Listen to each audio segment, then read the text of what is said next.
spend more than the next 10 countries combined, most of whom are our allies. Last year, we spent more than 3 times what China is spending on the military and more than 10 times what Russia spent.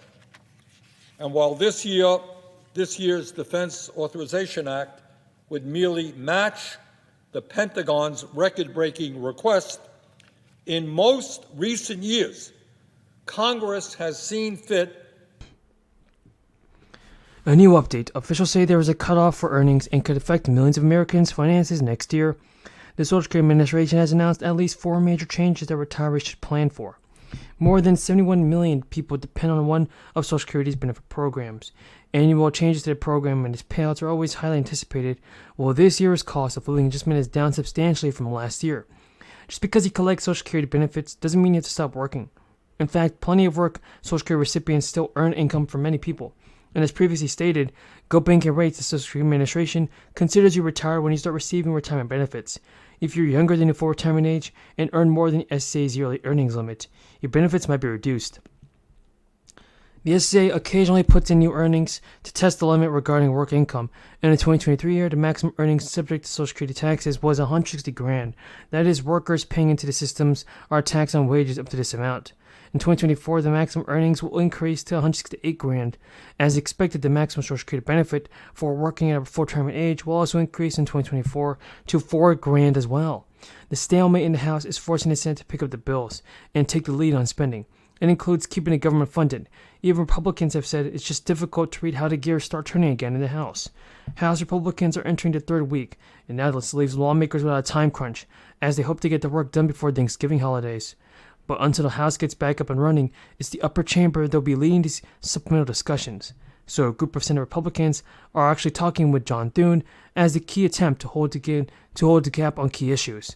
And the Senate has also struggled to restart its own government funding package.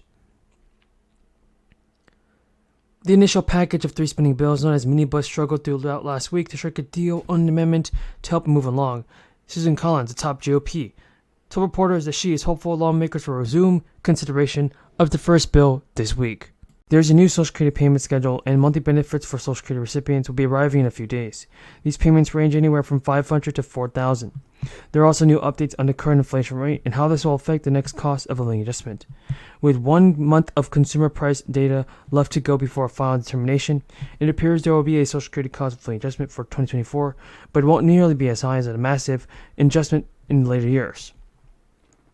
Because according to the Senior Citizens League, the Social Security COLA next year will be likely 3% based on a jump in the Consumer Price Index. A COLA of 3% would raise an average monthly retirement benefit of $1,800 by $57, while a 3% COLA is significantly lower than the 8% received in the year. The highest COLA in average in more than 4 decades is still higher than the average over the past 20 years. Last month, the group predicted that the COLA may get a 3% next year. In its annual report released in March, the Medicare trustees forecast Part B premiums increased from $164 to $174. Social Security benefits are actually modest, replacing roughly a third of middle earners' average wages. Making matters worse is that most adults claiming Social Security before the full retirement age receive permanent reduced benefits. Whether you're looking to retire soon or just getting started in your career, you may be wondering how much money you'll get each month from Social Security when you decide to retire. While the answer is usually different for everyone, there is a cap that applies to everyone for how much you can actually receive each month. First, the amount you receive from Social Security is determined by your lifetime earnings. Second, it depends on when you decide to start receiving benefits. The maximum Social Security benefit you can receive each month is based in part of when you decide to start receiving benefits. Your full retirement benefits age depends on your date of birth, and if you were born in 1960, your full retirement age is 67. Because according to experts, this year, if you want to receive the maximum Social Security amount when you retire, you'll need to make at least $160,000. The maximum taxable amount changes every year, so it'll likely be different when you retire. But millions of borrowers will actually have to resume their monthly payments this month, and the amount borrowers owe for the first time is actually due. Student loan payments were paused, but now things are going back to normal. Interest on outstanding student loans already resumed on September 1st, after it had been almost a year since it's gone through. While payments do resume this month, if borrowers are unable to begin paying their loans off at a time, a temporary on-ramp will exist through September 30th just to get people through. Now, all borrowers will resume payments in October, and those who graduated this spring will not have to begin making payments until their grace period ends. Companies that are doing applied R&D or productization of AI technologies for the purposes of intellectual property theft. Okay, thank you. So the National Institute for Standards and Technology, otherwise known as NIST, describes trustworthy AI as incorporating validity and reliability, accountability, and privacy among other essential building blocks. In its 2019 AI guidelines, the EU included ethics principles for Here, just for you guys, continue watching this video. You don't want to miss out on this. Lawmakers have announced big news. The inflation relief checks are on the way. New bills are being worked on by the Biden administration. And if you meet the eligibility requirements, you may be eligible for a one-time stimulus direct deposit to your state. Now, I want to talk about this. There are millions of seniors and Social Security retirees living on fixed income. What this means is that there are millions of people needing to help and needing to get money. First of all, Democrats may not control the House of Representatives anymore, but lawmakers are still trying to pass new relief. Congress is not continuing to go on with this, but other congressional Democratic congressmen are trying to approve a bill that will help you folks out. Representatives and are promoting a progressive policy that will be on display as they reintroduce the Save Medicare Act. This is a provision that includes the Inflation Reduction Act. It allows Medicare to negotiate prices and things like that. And beginning in 2026, first of all, Medicare will also begin negotiating the price of 10 prescriptions that cost the federal government the most money, followed by more than 15 prescriptions in 2027.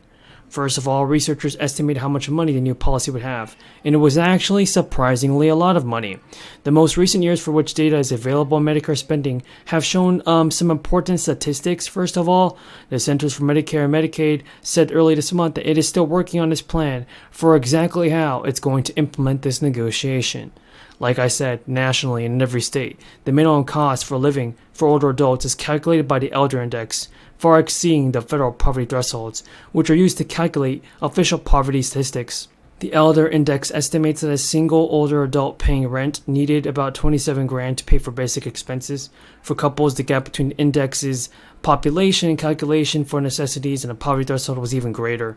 Yet eligibility for Medicaid, food stamps, housing assistance, and other safety net programs have helped older adults that are basing their living off the federal poverty standards.